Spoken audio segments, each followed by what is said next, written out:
পেঁয়াজ বেচে আমি 1 কেজি ইলিশ মাছ কেনার জন্য সালতা বাজারে আসছিলাম।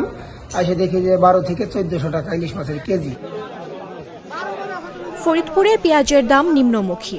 1 মণ পেঁয়াজ বিক্রি করে মিলছে 1 কেজি গরুর মাংস। তবে একই পরিমাণ পেঁয়াজ বিক্রির টাকায় মিলছে না 1 কেজি ইলিশ মাছ। পেঁয়াজের দাম নিম্নমুখী হওয়ায় চাষিদের মাঝে চরম হতাশা দেখা দিয়েছে। ঈদের জন্য 1 মণ পেঁয়াজ আনছিলাম, 1 মণ পেঁয়াজ বেচে ইলিশ হারা গেছে, ইলিশ 1 কেজি ইলিশ হয় না। পরে 1 কেজি গরুর গোশত কিনে নিয়ে গেছে। বৃহস্পতিবার জেলার বিভিন্ন স্থানে খোঁজ নিয়ে এই তথ্য নিশ্চিত হওয়া গেছে। ফরিদপুরের সালথা উপজেলা পেঁয়াজের রাজধানী হিসেবে পরিচিত। সালথা সদর বাজার, ঠেনঠেনিয়া, বালিয়া, মাজারদিয়া, নকুলহাটি, ফুলবাড়িয়া, সোনাপুর সহ বিভিন্ন হাট বাজার ঘুরে দেখা যায় চলতি সপ্তাহে 1 মণ ভালো মানের পেঁয়াজ সর্বোচ্চ 700 থেকে 1100 টাকা পর্যন্ত দামে বিক্রি হচ্ছে। অথচ বাজারগুলোতে ছোট্ট সাইজের ইলিশ 800 টাকা থেকে শুরু করে 1500 টাকা পর্যন্ত কেজি দরে বিক্রি হচ্ছে।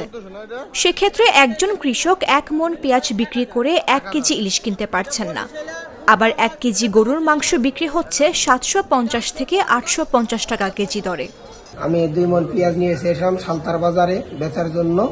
আমি 900 টাকা করে মণ বেচছি, 700 থেকে 900 টাকা মণ বিক্রি হচ্ছে পেঁয়াজ। 2 মণ পেঁয়াজ বেচে আমি 1 কেজি ইলিশ মাছ কেনার জন্য সালতা বাজারে আসছিলাম। এসে দেখি যে 12 থেকে 1400 টাকা ইলিশ মাছের কেজি। পরে আমি ইলিশ মাছ কিনতে না পেরে আমি 1 কেজি গরুর গোশত 750 টাকা দিয়ে কিনে পরে বাসায় নিয়ে চলে গেছি।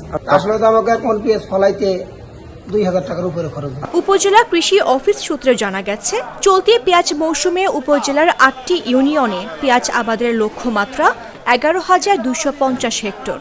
চলতি মৌসুমে লক্ষ্যমাত্রা ছাড়িয়ে যাবে 11,500 হেক্টর। মুড়িকাটা 200 ও পেঁয়াজের বীজ 50 হেক্টর জমিতে চাষ হচ্ছে। সব মিলিয়ে চলতি মৌসুমে উপজেলায় পেঁয়াজের বাম্পার ফলনের সম্ভাবনা রয়েছে। কিছু কিছু এলাকায় হালি পেঁয়াজ উত্তোলন শুরু হয়েছে। অনেকেই আবার অগ্রিম পেঁয়াজ উত্তোলন করছেন।